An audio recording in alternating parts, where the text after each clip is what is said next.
2000 something Jetta, 2-liter. Customer complained about hard starting, intermittent long cranking time. Never a stalling issue, just difficulty starting the vehicle. Had the car running on the hoist for quite a while, never acted up. Obviously, like the customer said, never had issues with stalling it. Once it was warm though, as you can see here, coolant temperature 87 degrees. I did shut it off and then let it sit for a few seconds, and then, well, maybe 5 seconds, and then tried to start, and sure enough, it just cranked and cranked and cranked and it wouldn't catch. Here you can see the throttle position sensor. What I do is I just moved the gas pedal, just my foot on the gas pedal, just to verify that I am cranking. If I had not touched the gas pedal, this could be interpreted by me, because like I said, I'm data logging these things and archiving these. It could have been just ignition on monitoring of signals, and I wanted to, and this is a reminder to myself that I'm actually cranking the vehicle. So here you can see the throttle position sensor moving. Air mass sensor, or the MAF sensor, sorry, is flatlined, just not enough air coming through at cranking speeds. Coolant temperature sensor, that's just 1 degree difference here. That's snap-on with its auto scaling feature, so it looks like a bigger jump than it actually is. And here's the important one, engine speed, just flatline. This is the signal from the crankshaft position sensor, or the calculated value that the ECM spits out after it gets a signal from the crank sensor. No signal from the crank sensor, it can't calculate RPM, and that's why the vehicle is not starting. After replacing the sensor, which was obviously in the video you just watched, or you're going to watch, depending on where I'm going to put this waveform, at the beginning or at the end of the video. That's what that is, and you'll see obviously the difference between the failed sensor and the replacement sensor.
is the waveform or data log of after the sensor replacement, the crankshaft position sensor or engine speed sensor replacement. Turning the key on, haven't touched anything yet here. The throttle automatically goes to a slightly open position, so that's normal right here. Right about here is when I started to crank, and you can see the cranking speed of 280 is maintained here. I disconnected the ignition coil, just pulled the harness plug off of the coil so that the vehicle won't start, just so I can verify a cranking speed. Otherwise it would have started right away and it went up to 900 RPM. Coolant temperature sensor, obviously because of the time that it took me to replace, it dropped slightly to 73.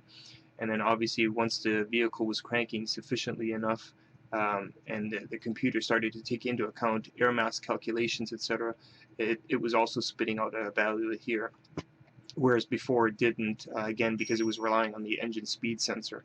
It really can't calculate anything without an RPM signal. So yeah, that's it. Known good data log here of engine RPM, coolant temperature, mass airflow, and throttle position.